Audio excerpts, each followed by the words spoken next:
asked you, when you watch an iron rust, it's a gate. You watch iron rust. We have rust in our body, and it's put into different locations, and the body protects itself by taking iron +3, which is rust, and puts it into components where it's somewhat soluble and can circulate around, and then when we need it, it goes to +2. But bring me into your knowledge about the skin and metalloproteinases, because would you define iron +3 is a metalloproteinase? Well, the iron 3 is necessary to form heme in your hemoglobin, but the problem is with free iron is one of the most dangerous oxidants of the Fenton reaction to create hydroperoxy radical. And of course, it doesn't matter if it's in your skin. If you have sunlight and it hits hydroperoxy radical, it causes incredible damage to your skin. So the same thing with certain drugs. If you take certain drugs that are light sensitive, especially ultraviolet B, C, and D, and there's 2 new bands of ultraviolet radiation since 1992 in our sunlight to Earth because of the thinning of the ozone layer. That results in higher energy light that actually can impinge on our cells, and if you have free iron in your skin, it increases the Fenton reaction and hydroperoxy radical, which causes DNA damage.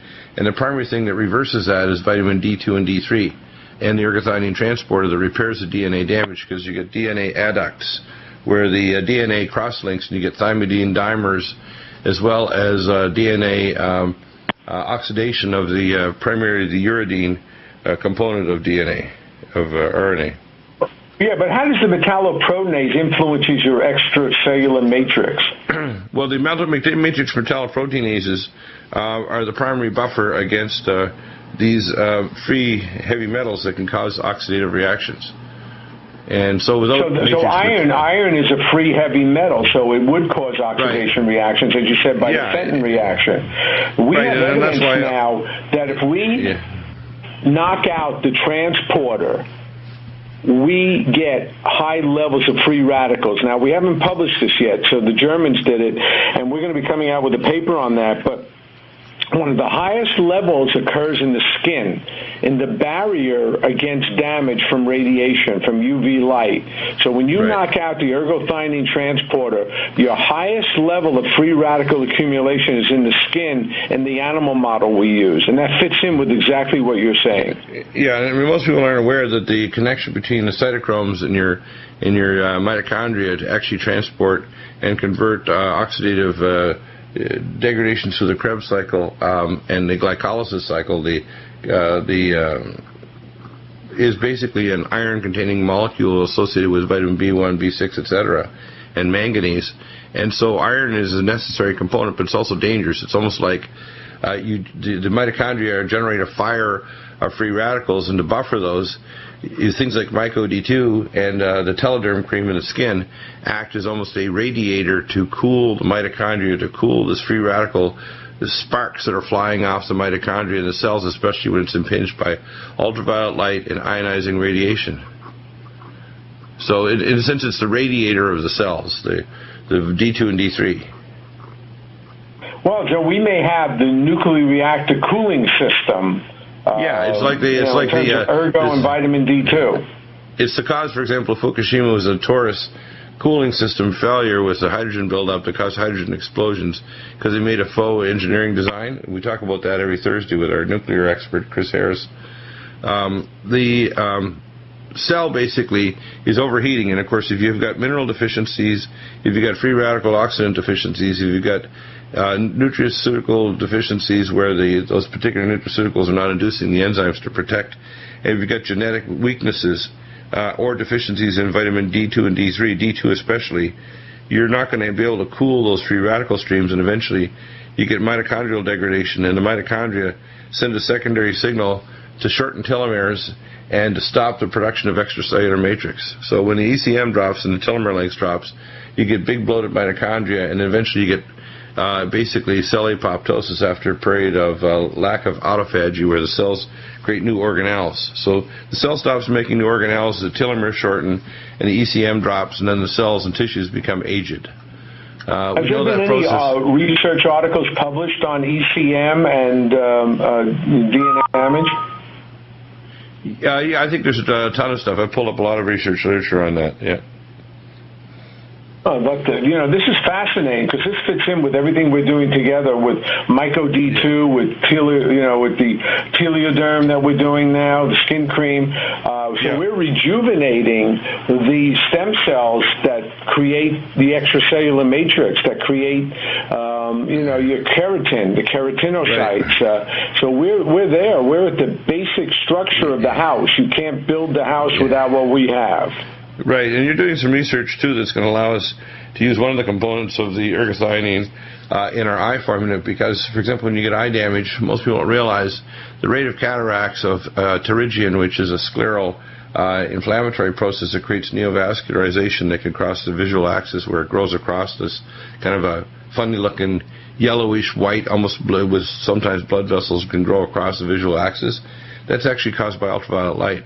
And the reason is the ultraviolet light now is much more toxic than it was in the past. There's new solar bands of high-energy ultraviolet light in the C and D class that weren't present before 1992.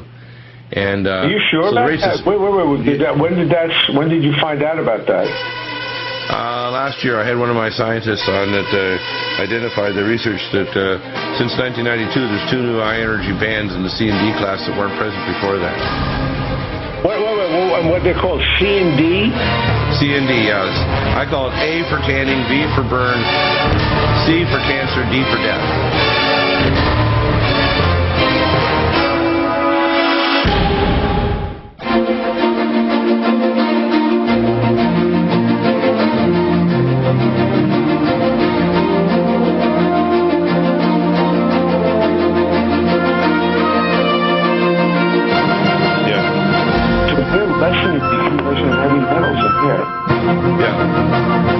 Welcome back. So, Dr. Hausman, here's my theory. I'm writing a book called Quantum Functional Medicine, and book 1 will be coming out. The whole idea of my theory about what cell biology is and what life forms are in aging is considerably different than what I was taught in medical school. It's more based on quantum physics and scalar biology and the idea that DNA and cell membranes, the membrane I call MEM-BRAIN, is a bidirectional informational system that translates environmental stressors, and that evolution is not a random process, but it's one that's an intelligent design process based on stressors.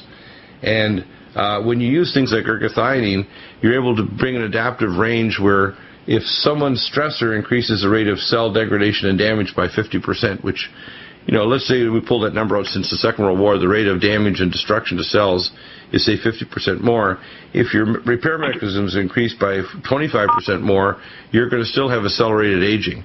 If you were able to take Myco D2, your rate of cell degradation and aging is dampened by the fact that you can adapt to that stressor and you can cope with it. So, to me, it's not optional for people to take things like Myco D2 and Telederm cream. In our current world, we know that the O-methyl phenolic-type compounds that are used topically to block ultraviolet light cause more cancer of the skin. And the only ways to actually change that are DNA repair and ergothioneine transporter to renew the tissues in the spinosal cell layer. The problem is that our medical system doesn't approach it that way. They don't realize that 90% of all disease is actually disease of aging and a balance of information based on rate of repair and rate of degradation of cells and tissues. So my theory is that what you discovered is one of the key things of that project called the Methuselah mouse, where we'll eventually reach the terminal velocity where we can actually stop the process we call senescence and aging. Aging doesn't need to occur. It's basically an informational and a non-linear process that requires the right cofactors to reverse. And I think that you've got a major piece of it. Well, I think so. This is where Entia, I love it. We changed the name to Entia Biosciences. We're still a nutraceutical company, but we're really using modern medicine to define what the problems are with respect to nutrition and how we can reverse that. And I'm excited to be involved with the company. I mean, I'm proud to be the CEO of Entia Biosciences because we may leave a legacy for mankind in terms of rejuvenation and anti-aging. Yeah, I see it as a combination of things. For example, the use of hyperbaric oxygen, I call the power of one's oxygen, NutriMeds, which include things to support cellular regeneration, free radical dampening, things like our cell detox glutathione, collagen max, and our new call it mountain red velvet, that we're working on developing a new form with a special type of capsule that will prevent it from any kind of degradation in the stomach or to protect some of the very fragile molecules so they get to the target tissue. The Myco D2 is really neat. When I take it, I have what I call a Myco D2 day. My body basically says, I can get through this day. It's almost like a lubricant for life. You basically aren't stressed when you take your Myco D2. And you can feel it almost immediately within half an hour after the pills are in your system, that your body completely behaves differently. You don't get, I call a startle response from a stressor. You get through the day much more efficiently, and your sleep is better. You're able to respond and heal faster from injuries.